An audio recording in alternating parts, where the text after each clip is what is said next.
Hinds' Feet on High Places by Hurnard. This is chapter 11. In the forests of danger and tribulation, with what joy they welcomed the shepherd as he sat down in their midst, and after cheerfully congratulating them on having surmounted the precipice, he laid his hands gently on the wounds which Much Afraid had received when she fell, and immediately they were healed. Then he began to speak to them about the way which lay ahead. You have now to go through the forests which clothe the sides of the mountains, almost up to the snow line. The way will be steep, but you will come to resting places here and there. These are the forests of danger and tribulation, and often the pine trees grow so tall and so closely together that the path may seem quite dark. Storms are very frequent up here on these slopes, but keep pressing forward, for remember that nothing can do you any real harm while you are following the path of my will. It did seem strange that even after safely surmounting so many difficulties and steep places, including the impassable precipice just below them, Much Afraid should remain so like her name. But so it was. No sooner did the shepherd pronounce the words danger and tribulation than she began to shake and tremble all over again. The forests of danger and tribulation, she repeated with piteous quaver in her voice. Oh, shepherd, wherever will you lead me next? To the next stage on the way to the high places, he answered promptly, smiling at her as nicely as possible. I wonder if you will ever be able to get me there, groaned poor foolish little Much Afraid. I wonder. You continue to bother with me and don't give up the job altogether. It looks as though I never shall have anything but lame feet, and that even you won't be able to make them like Hinds' feet. She looked disconsolately at her feet as she spoke. Certainly, at the moment, they did look even more crooked than ever. I am not a man that I should lie, said the shepherd gravely. Look at me, Much Afraid. Do you believe that I will deceive you? Have I said, and shall I not do it? Or have I spoken, and shall I not make it good? Much Afraid trembled a little, partly at the tone of his voice, and partly because she was still much afraid by nature, and was already trying to picture what the forests of danger and tribulation would be like. That always had a disastrous effect upon her. But she answered patiently, No, I know that you are not a man who would lie to me. I know that you will make good what you have said. Then said the shepherd, speaking very gently again, I am going to lead you through danger and tribulation, Much Afraid, but you need not be the least bit afraid, for I shall be with you. Even if I lead you through the valley of the shadow itself, you need not fear, for my rod and my staff will comfort you. Then he added, "Thou shalt not be afraid for the terror by night, nor for the arrow that flieth by day, nor for the pestilence that walketh in darkness, nor for the destruction that wasteth at noonday. Though 1,000 fall at thy side, and 10,000 at thy right hand, it shall not come nigh thee. For I will cover thee with my feathers, and under my wings shalt thou trust." Psalm 91, 4-7. The gentleness of his voice as he said these things was indescribable. Then, much afraid, knelt at his feet and built yet another altar and said, "Yea, though I walk through the valley of the shadow of death, I will fear no evil, for thou art with me." Then, because she found that even as she spoke, her teeth were chattering with fright, and her hinds had gone quite clammy, she looked up into his face and added, "For thou art not a man, and thou shouldest lie, nor the Son of Man, that thou shouldest repent. Hast thou said, and shalt thou not do it? And hast thou spoken, and shalt thou not make it good?" Then the shepherd smiled more comfortingly than ever before, laid both hands on her head, and said, "Be strong, yea, be strong, fear not."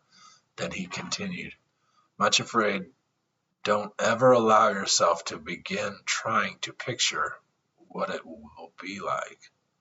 Believe me, when you get to the places which you dread, you will find that they are as different as possible from what you have imagined, just as was the case when you were actually ascending the precipice.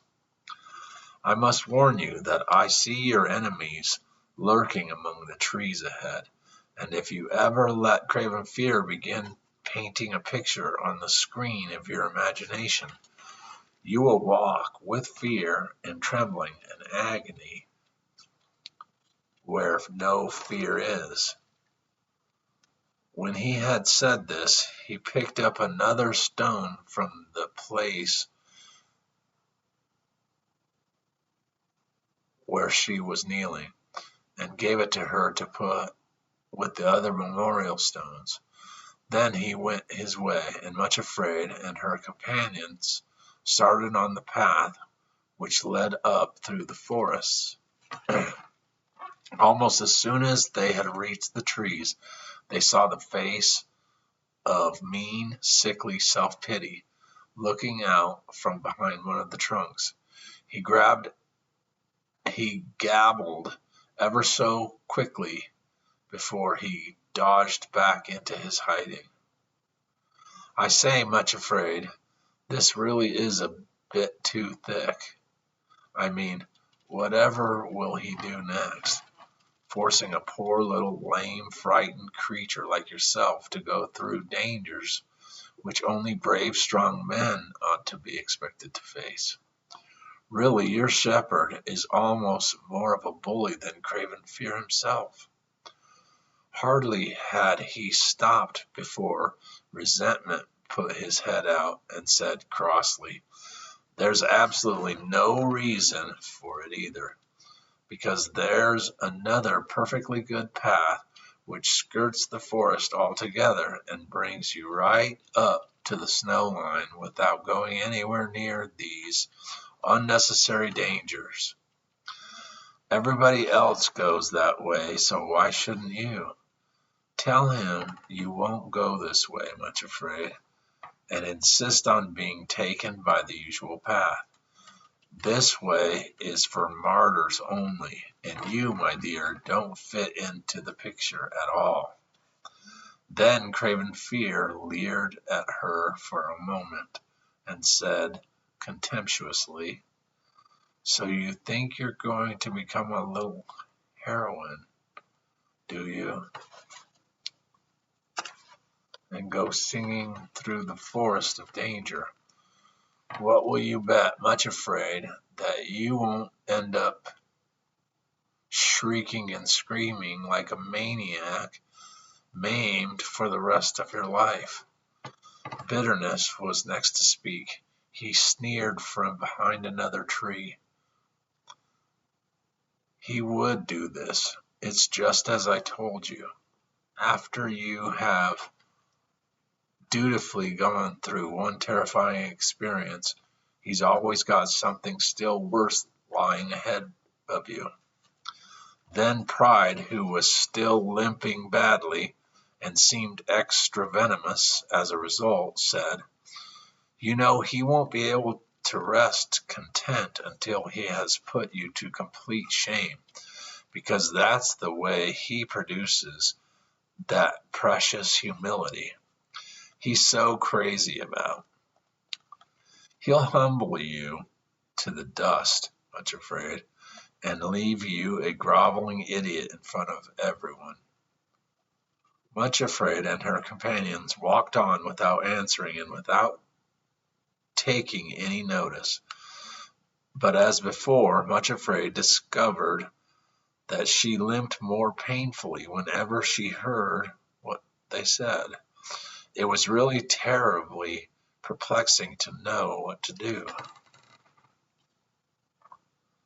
If she listened, she limped, and if she put her fingers in her ears, she couldn't accept the hands of her two guides, which meant that she stumbled and slipped. So they stopped for a minute or two and discussed the matter, and then Suffering opened the first aid kit hanging at her girdle, took out some cotton, and firmly plugged the ears of Much Afraid. Although this was uncomfortable, it did seem to have the desired effect, at least temporarily. For when the 5 sulkers saw that they could not make her hear them, they soon tired of bawling at her and left her alone until another opportunity should occur for badgering her again. At first, the forest did not really seem too dreadful. Perhaps it was that up there on the mountains, the air was so fresh and strong, it made those who breathed it fresh and strong too. Also, the sun was still shining, and Much Afraid began to feel a sensation which was completely new to her, a thrill of excitement and, incredible as it seemed, of almost pleasurable adventure. Here she was, lame Much Afraid, actually walking through the forest of danger and not really minding.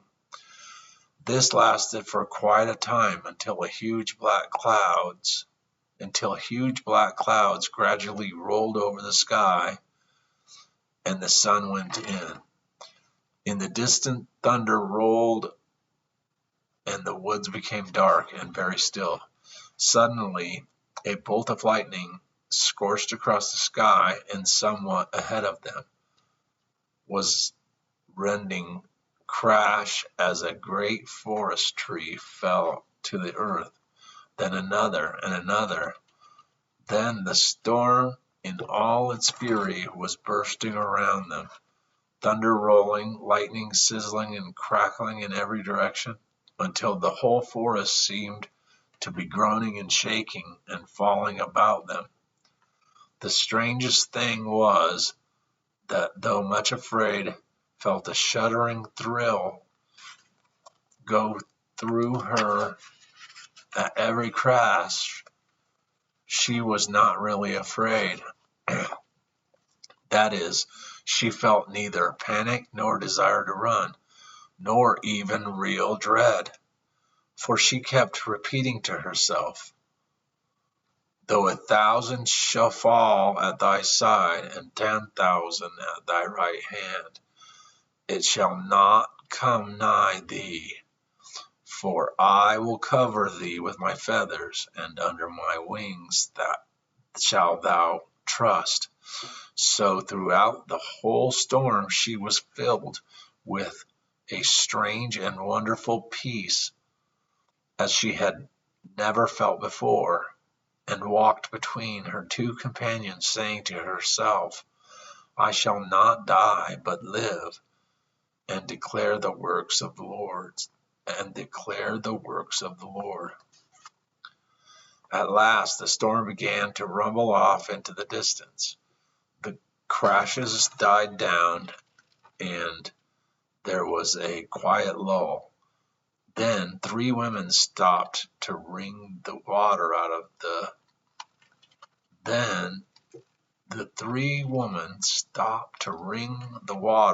of their clothes and hair and try to tidy themselves.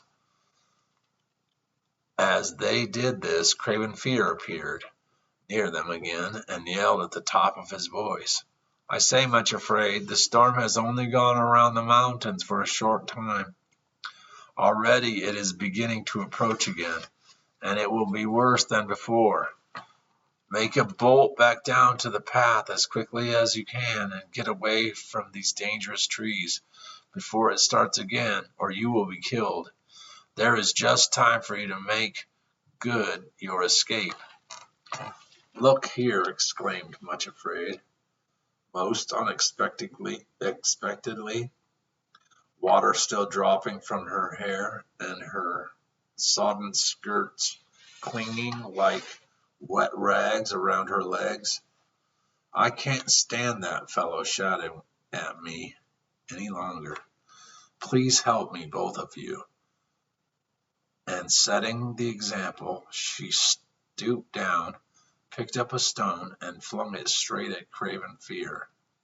Her two companions actually laughed for the very first time, and started hurling a barrage of stones among the trees where the five were lurking.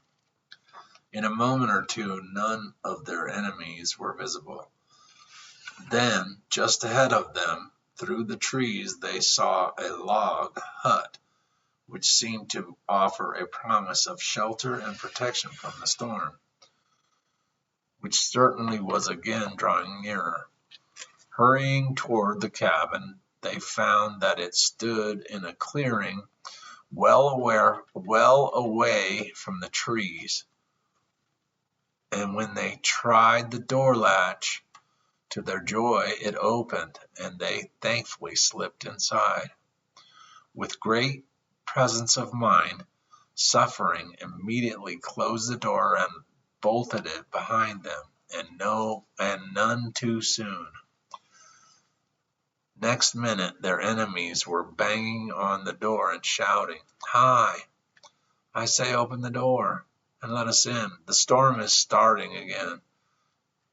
You can't be so inhumane as to shut us outside and leave us to our fate."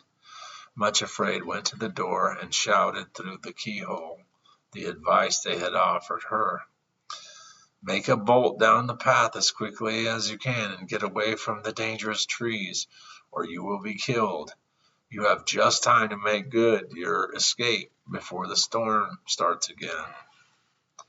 There was a sound of muttered curses outside. Then of hurrying feet fading away into the distance, and it seemed as though this time the advice was being acted upon. Back rolled the storm, fiercer and more terrible than before,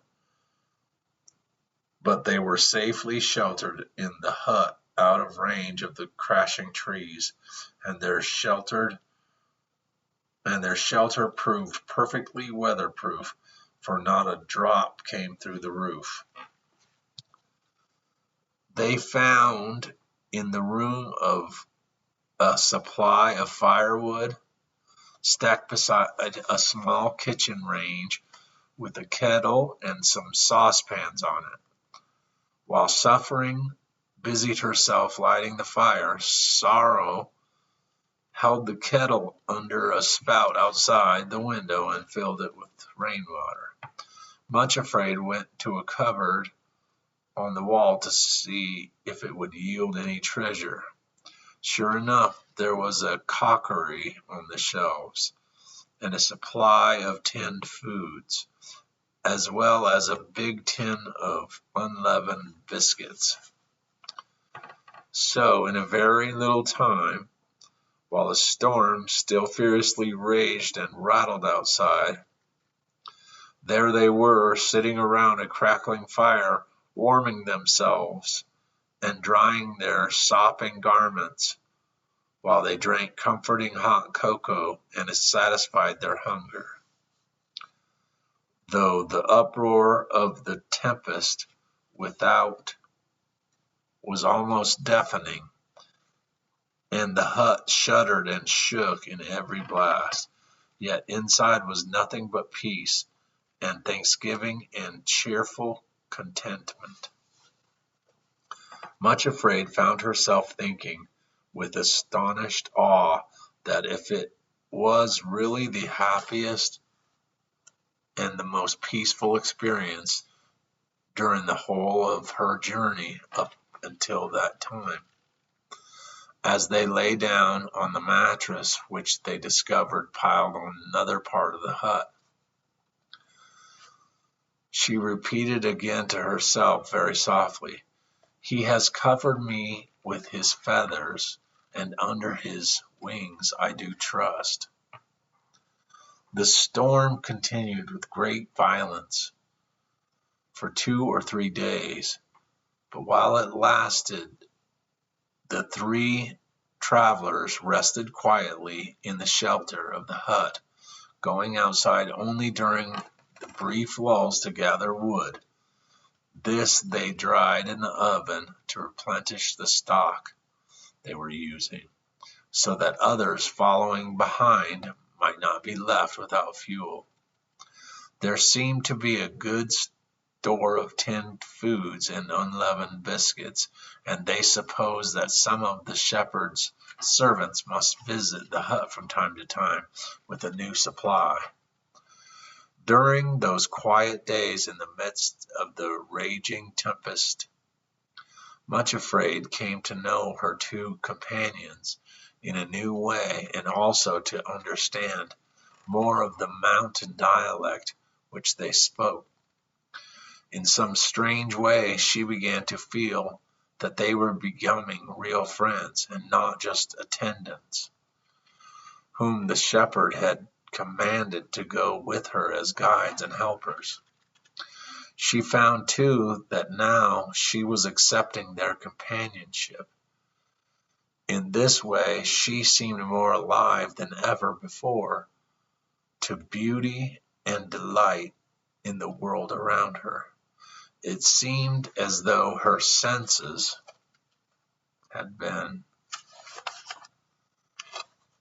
quickened in some extraordinary way, enabling her to enjoy every little detail of her life, so that although her companions actually were sorrow and suffering, she often felt an almost inexplicable joy and pleasure at the same time.